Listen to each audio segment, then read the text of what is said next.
नमस्कार मंडळी. जर रोज तुमच्या मनात एक प्रश्न येत असेल, आज पोट साफ होईल का, तर समजा तुमचे शरीर तुम्हाला काहीतरी सांगायचा प्रयत्न करत आहे. अनेक लोक सकाळी बाथरूममध्ये जातात, पण बाहेर येताना समाधान मिळत नाही.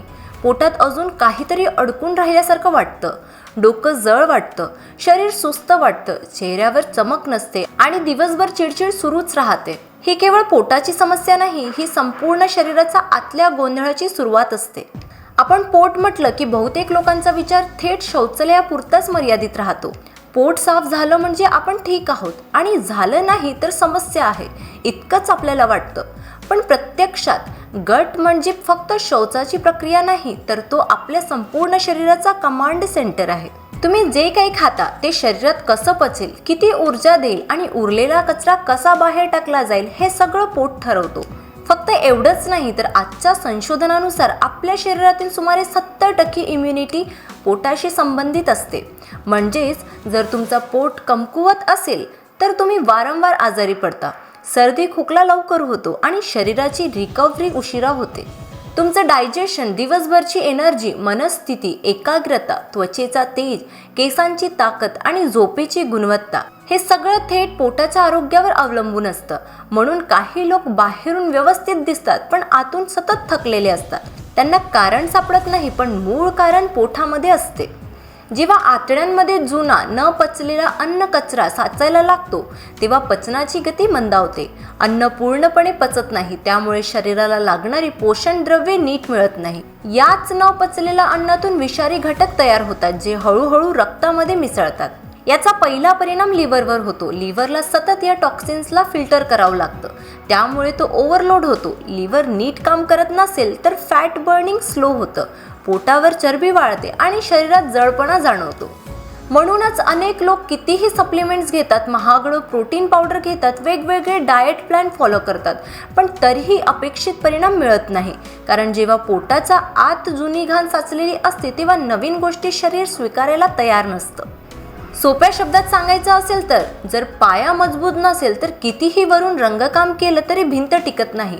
आणि आपल्या शरीराचा पाया म्हणजे आपला पोट. याच कारणामुळे कोणतीही मोठी उपचार पद्धती सुरू करण्याआधी सर्वात आधी गट क्लीन करणं गरजेचं असतं. कारण जेव्हा गट स्वच्छ होतो तेव्हा शरीर आपोआप योग्य दिशेने काम करायला सुरुवात करतं.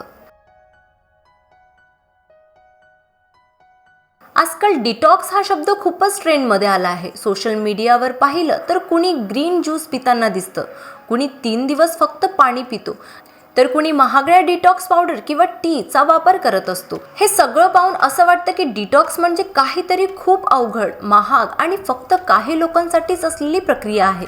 पण खरं सांगायचं झालं तर डिटॉक्स ही कोणतीही नवीन फॅशन नाही, तर ती शरीराची नैसर्गिक गरज आहे. आपण रोज जे खातो, पितो, श्वासातून घेतो त्यामध्ये काही ना काही प्रमाणात विषारी घटक शरीरात जातच असतात. जर हे घटक वेळोवेळी बाहेर टाकले गेले नाहीत तर ते हळूहळू शरीरात साठायला लागतात. बहुतेक लोकांना असं वाटतं की डिटॉक्स म्हणजे फक्त उपवास करणं किंवा ज्यूस पिणं. पण उपवास केल्याने किंवा फक्त लिक्विड घेतल्याने आतड्यांमध्ये साचलेला जुना कचरा आपोआप निघून जात नाही. खरं डिटॉक्स हे पोट आणि आतड्यांच्या स्वच्छतेपासून सुरू होतो. आपलं शरीर दिवस रात्र अखंड काम करत असतं. दिवसा आपण खाणं, काम, ताणतणाव यामध्ये गुंतलेले असतो, पण रात्री झोपेत शरीराची एक वेगळीच सिस्टीम ॲक्टिव्ह होते, जिला आपण रिपेअर आणि क्लिनिंग सिस्टीम म्हणू शकतो. याच वेळेस शरीर जुने सेल्स रिपेअर करतं, हार्मोन्स बॅलन्स करतं आणि आतड्यांमध्ये साचलेला कचरा बाहेर टाकण्याची तयारी करतं. म्हणूनच रात्री केलेला डिटॉक्स हा दिवसा केलेल्या कुठल्याही उपायापेक्षा जास्त प्रभावी असतो. म्हणूनच डिटॉक्स फक्त वजन कमी करण्यासाठी नसतो, तो पचन सुधारण्यासाठी, त्वचा क्लिअर करण्यासाठी, झोप चांगली लागण्यासाठी आणि शरीर पुन्हा बॅलन्समध्ये आणण्यासाठी असतो. आणि सगळ्यात महत्त्वाचं म्हणजे योग्य पद्धतीने केलेला डिटॉक्स शरीराला थकवत नाही, तर उलट शरीराला आराम देतो. निसर्गाशी जुळणाऱ्या सवयी अंगीकारल्या तर डिटॉक्स हा त्रासदायक प्रक्रिया न राहता दैनंदिन आरोग्याचा एक भाग बनतो. मित्रांनो, निसर्ग कधीही आपल्याला गुंतागुंतीचे किंवा महागडे उपाय देत नाही. निसर्गाची सगळी ताकद ही साधेपणात लपलेली असते. आपण मात्र नेहमी असं समजतो की जे महाग आहे तेच जास्त प्रभावी असेल, पण खरं आरोग्य हे नेहमी आपल्या आजूबाजूच्या सहज मिळणाऱ्या गोष्टीमधूनच मिळतं. आपल्या स्वयंपाकघरात, आपल्या अंगणात किंवा रोजच्या जीवनात वापरल्या जाणाऱ्या काही पानांमध्ये इतकी ताकद आहे की ती संपूर्ण पचन संस्थेचे संतुलन बदलू शकतात. ही पानं कोणती जादू करत नाहीत, पण शरीराच्या नैसर्गिक साफसफाईची प्रक्रिया योग्य दिशेने चालू करतात. आज मी तुम्हाला अशाच विशेष पानांबद्दल सांगणार आहे जी योग्य प्रमाणात, योग्य पद्धतीने आणि सर्वात महत्त्वाचं म्हणजे योग्य वेळेला घेतली तर आतड्यांमधील साचलेला घाण, टॉक्सिन्स आणि जुना कचरा हळूहळू बाहेर काढण्यास मदत करतात. यामुळे केवळ पोट हलकं होत नाही तर लिव्हरचा ताण कमी होतो, डायजेशन सुधारतं आणि शरीरात एक वेगळाच फ्रेशनेस जाणवतो. पण इथे एक महत्त्वाची गोष्ट लक्षात ठेवणं खूप गरजेचं आहे. ही पानं नैसर्गिक आहेत. याचा अर्थ ती बेधडक कधीही कशीही घ्यायची असं नाही. चुकीचं पान चुकीच्या वेळी किंवा चुकीच्या सवयीने घेतलं तर अपेक्षित फायदा मिळणार नाही. उलट काही वेळा शरीराला त्रास होऊ शकतो. म्हणूनच पुढे सांगणार असलेले प्रत्येक पान ती कशासाठी उपयोगी आहेत, कोणासाठी योग्य आहेत आणि कोणत्या वेळी घ्यावीत हे सगळं समजून घेणं खूप महत्त्वाचं आहे. तर व्हिडिओ इथे स्किप करू नका, कारण पुढे जी माहिती येणार आहे ती तुमचं पोट नाही तर पूर्ण गट हेल्थ बदलू शकते. कडुलिंब म्हणजे शरीरासाठी नैसर्गिक क्लीनर आणि प्रोटेक्टर दोन्ही. हे पानं आतड्यांमध्ये साचलेले टॉक्सिन्स, हानिकारक जंतू आणि अतिरिक्त उष्णता कमी करण्याचं काम करतं. आपल्या शरीरात जेव्हा पचन नीट होत नाही तेव्हा त्याचा थेट परिणाम त्वचेवर दिसायला लागतो. मुरूम, पिंपल्स, चेहऱ्यावर डाग, तोंडात वारंवार फोड येणं ही सगळी लक्षणे अनेकदा आतून साचलेल्या घाणीची चिन्ह असतात. कडुलिंब ही घाण आतून हळूहळू साफ करण्यात मदत करतं. ज्यांना वारंवार तोंडात फोड येतात, चेहऱ्यावर मुरूम किंवा ॲक्ने आहेत, पोटात जळजळ जाणवते, अन्न थोडंसं खाल्लं तरी त्रास होतो, त्यांच्यासाठी कडुलिंबाचं पान खूप उपयुक्त ठरतात. आणि हो, कडुलिंब कडू असतो, पण ही कडवट चव त्यांची खरी ताकद आहे. थोडीशी सवय लावली तर हा कडूपणा शरीरासाठी अमृतासारखा काम करतो. विशेषतः ऋतू बदलताना किंवा शरीराला डिटॉक्सची गरज असताना कडुलिंब खूप फायदेशीर ठरतो. बहुतेक लोक कढीपत्त्याला फक्त फोडणीपुरतंच मर्यादित ठेवतात. पण खरं सांगायचं झालं तर कढीपत्ता हा लिव्हरसाठी उत्तम टॉनिक आहे. लिव्हर नीट काम करत नसेल तर अन्न पचत नाही, फॅट शरीरात साठायला लागतं आणि शरीर कायम सुस्त राहतं. कढीपत्ता लिव्हरला सक्रिय करतो, पित्ताचं योग्य प्रमाणात स्रवण वाढवतो आणि त्यामुळे फॅटचं पचन सुधारतो. जेव्हा लिव्हर मजबूत होतो तेव्हा पोटाभोवती चरबी हळूहळू कमी होण्यास मदत मिळते, डायजेशन सुधारतं आणि शरीरातील आळस आणि जळपणा कमी होतो. ज्यांना पोटावर जास्त चरबी आहे, फॅटी लिव्हरची तक्रार आहे, अन्न उशिरा पचतं, केस गळती वाढलेली आहे, त्यांच्यासाठी कढीपत्ता नियमित पण योग्य प्रमाणात घेतल्यास खूप फायदेशीर ठरतो. पुदिना हा गटसाठी एक प्रकारचा नैसर्गिक फॉर्म्युला आहे. तो आतड्यांच्या स्नायूंना शांत करतो आणि पचन प्रक्रियेला स्मूथ बनवतो. अनेक लोकांना जेवणानंतर पोट फुगणं, गॅस अडकणं किंवा छातीत जळजळ जाणवते.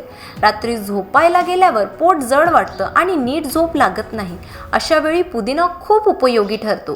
जर तुम्हाला जेवणानंतर पोट फुगतं, गॅस अडकतो आणि बाहेर जात नाही, छातीत किंवा पोटात जळजळ होते, रात्री नीट झोप लागत नाही, तर झोपण्याआधी पुदिना घेतल्याने गट शांत होतो, ॲसिडिटी कमी होते आणि झोपेचा गुणवत्ता सुधारते. पुदिना आतड्यांमधील उष्णता कमी करतो, गॅस बाहेर काढायला मदत करतो आणि शरीराला रिलॅक्स्ड मोडमध्ये नेतो. मित्रांनो, सर्व पान एकाच वेळी घेण्याची गरज नाही. प्रत्येक पान आपल्या शरीराच्या वेगवेगळ्या गरजांसाठी बनलेलं आहे. जर तुम्ही चुकीचं पान घेऊन बसलं तर फायदा मिळण्याऐवजी उलट परिणामही होऊ शकतो. म्हणून सर्वात महत्त्वाची गोष्ट म्हणजे तुमच्या शरीराची समस्या ओळखून पान निवडणं. जर तुम्हाला वारंवार चेहऱ्यावर मुरूम येतात, त्वचा डल वाटते किंवा पोटात सूज, जंतू संसर्ग किंवा फूड पॉइझनिंगची समस्या आहे तर कडुलिंबाची पाने खूप उपयुक्त आहे. फायदा शरीरातील विषारी घटक कमी करतो, रक्त शुद्ध करतो, त्वचेला नैसर्गिक चमक देतो. रात्री झोपण्याआधी 4 ते 5 कडुलिंबाची पाने चावून खा किंवा पाणी किंवा कॅप्सूलच्या रूपात घ्या. सुरुवातीला काही लोकांना थोडंसं कडू चव जाणवू शकतो, पण शरीर लवकर सवयीस लागते. जर तुम्हाला फॅटी लिव्हरची समस्या आहे, डायजेशन मंद आहे, पोट फुगतं किंवा स्नायूंमध्ये हलका थकवा जाणवतो तर कढीपत्ता खूप फायदेशीर आहे.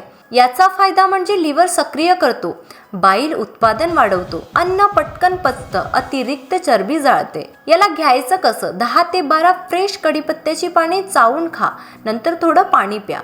फक्त रात्री किंवा सकाळी एकदाच घ्या. जास्त प्रमाणात घेतल्यास पोटात हलकासा जळजळ वाटू शकतो. जर जेवणानंतर पोट फुगत असेल, गॅस अडकत असेल किंवा रात्री झोपेत त्रास होतो तर पुदिना सर्वोत्तम उपाय आहे. याचा फायदा म्हणजे आतड्यांमधील स्नायूंना रिलॅक्स करतो, गॅस कमी करतो, पोट थंड ठेवतो, ॲसिडिटी कमी करतो. याला घ्यायचं कसं तर 8 ते 10 पुदिनाची पानं क्रश करून एका कप गरम पाण्यात 5 मिनिट उकळून रात्री झोपण्याआधी प्या. अत्यंत संवेदनशील लोकांनी सुरुवातीला लहान प्रमाणात सुरू करावे. तुमच्या शरीराच्या गरजेनुसार फक्त एक पान रोज वापरणे पर्याप्त आहे. एकाच वेळी सर्व पान घेण्याचा मोह टाळा. जर तुम्हाला काही प्रॉब्लेम एकत्र असतील तर तुम्ही दिवसानुसार रोटेशन करू शकता. अशा साध्या सवयीने तुम्ही महिन्यातच आतून स्वच्छ आणि हलकं शरीर अनुभवू शकाल. मित्रांनो, खरं आरोग्य केवळ बाहेरून दिसणारं नाही, ते आतून सुरू होतं. आपल्या शरीरातील गट म्हणजे आपल्या संपूर्ण आरोग्याचे केंद्र आहे. जेव्हा आपल्या आतड्या, लिव्हर आणि पोट स्वच्छ असतात तेव्हा केवळ पोट हलकं वाटत नाही तर संपूर्ण शरीरात ऊर्जा आणि ताजगी येते. स्वच्छ पोटामुळे केवळ पचन सुधारत नाही तर तुमचा मनस्थितीही शांत आणि सकारात्मक राहते. तुमच्या त्वचेवर नैसर्गिक चमक येते, डोळ्यांमध्ये तेज दिसतं आणि शरीराची थकवा कमी होते. आणि हे सर्व काही महागडी औषध न घेता फक्त निसर्गाच्या साध्या उपायांनी मिळू शकतं. तर चला, आजपासून ही सवय सुरू करा आणि स्वतःला या बदलाचा अनुभव द्या. आणि हो, पुढच्या व्हिडिओमध्ये आपण आणखी काही नैसर्गिक उपायांबद्दल चर्चा करणार आहोत जे तुमच्या दैनंदिन जीवनाला सोपं आणि निरोगी बनवतील. जर तुम्हाला हा व्हिडिओ आवडला असेल तर लाईक करा, शेअर करा आणि चॅनलला सबस्क्राईब करायला विसरू नका. तोपर्यंत स्वतःची काळजी घ्या, आनंदी राहा आणि स्वतःवर खूप प्रेम करा.